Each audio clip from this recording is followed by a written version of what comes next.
শুভ, হ্যাঁ আজকে তো তোমার চিংড়ির ঘেরা চলে আসলাম নাকি? বাস এটাই, এখানে কি চিংড়ি চাষ করো?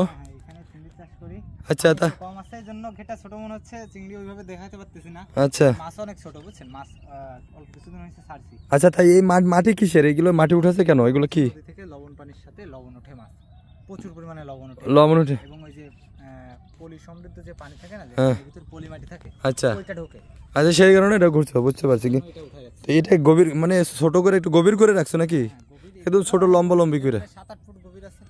আচ্ছা, তো ভালো লাগতেছে। এখানে আসলে চিংড়ি চাষ, এই চিংড়িগুলো তুমি পাও কোথা থেকে? কেমনে কোথা থেকে পাও এগুলো? থেকে বেশিরভাগ ওঠে পাইপের মাধ্যমে, নদী থেকে এই অবজার তল থেকে। মানে এই তো নদী, এটা তো নদী। হ্যাঁ হ্যাঁ, ওইখান থেকে পাইপলাইন করা আছে। এটার ভিতরে পাইপলাইন আছে? হ্যাঁ হ্যাঁ, ওই পানি সে জোয়ারের সময় পানি ঢোকে, পানির সাথে মাছ ঢোকে। আচ্ছা, এই এখন জোয়ার মানে এখন পানি আসবে, অল্প অল্প আসছে নাকি? পুরো জোয়ার, একদম পুরো জোয়ার। ডুববে। হ্যাঁ হ্যাঁ, বাহ, নদীর সাইডে তোমার ঘের, চিংড়ির ঘের। জি জি, এই নদী থেকে পুরো অথেন্টিক ভাবে উঠবে, অথেন্টিক চিংড়ি। আর তাছাড়াও আপনার এই যে যে ওই যে পাশে মাছ মারতেছে দেখেন, চিংড়ি ধরতেছে, এদের থেকেও চিংড়ি কিনে ছাড়া হয়। মানে ওই যে আশেপাশে থেকে ওনারা কি চিংড়ি মাছ ধরতেছে? সব চিংড়ি মাছ ধরতে। বাহ, এই ওনারা এই চিংড়ি মাছ ধরে ধরে কি করবে? তোমাদের কাছে বিক্রি করবে? মাছ ধরে মনে করেন আমাদের মতো ঘের মালিকদের কাছে বিক্রি করবে, ওনারা এগুলো চাষ করবে। আচ্ছা আচ্ছা, এই যে মাছ ধরতেছে না? জি জি জি। আচ্ছা নদীতে অনেকে দেখেন টানতেছে, পাশে দেখতেছে চিংড়ি মাছ বাছাই করতেছে। আচ্ছা আচ্ছা আচ্ছা, তার মানে তোমার এটার ভিতরে তোমার যে এই যে এটা রাখছো, এটা যে রাখছো, তার মানে এটার আছে একদম এই মাছগুলো তো তোমার বেশি কিনা লাগে না নাকি? পাইপের মাধ্যমে আসে?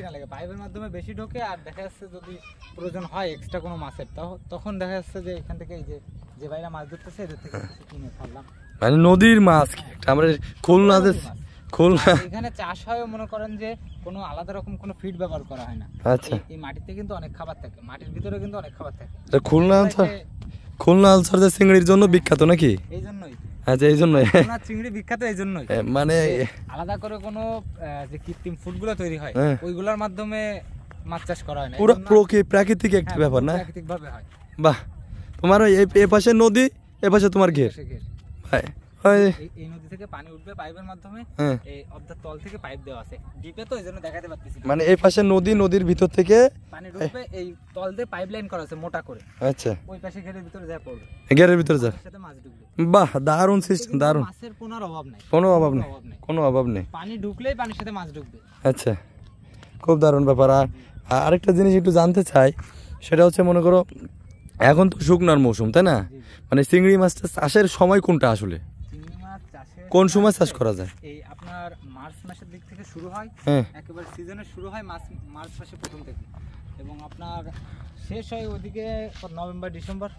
আমাদের জাস্ট 3-4 মাস অফ থাকে, মানে ওই সময়টা নদী এক বছরের মধ্যে 2-3 মাস অফ থাকে, 3-4 মাস তাও অফ থাকতো না, থাকে এই জন্য মনে করেন নদীর পানি জোয়ারে যে সময়, যে আমাদের এই মূলত ঘের নির্ভর করে নদীর উপরে, তো নদীর পানি ওই 3টা মাসে আপনার চরে আসে কম।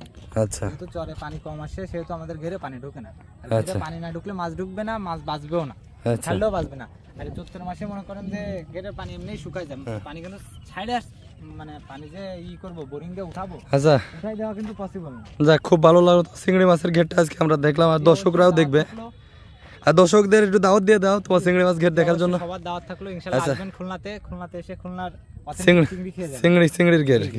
আচ্ছা, ঘেরও দেখে যাবে আর চিংড়িও খেয়ে যাবে নাকি? যারা আসবে ভিডিও দেখে, যারা আসবে তাদের জন্য ফ্রি তো নাকি? যে যত চিংড়ি খেয়ে পারে, আচ্ছা, গলদা চিংড়ি, বাগদা চিংড়ি, হরিণা চিংড়ি, আচ্ছা, টাকা চিংড়ি, সবার দাওয়াত। হ্যাঁ, জি জি, সবার দাওয়াত। ঠিক আছে, ধন্যবাদ।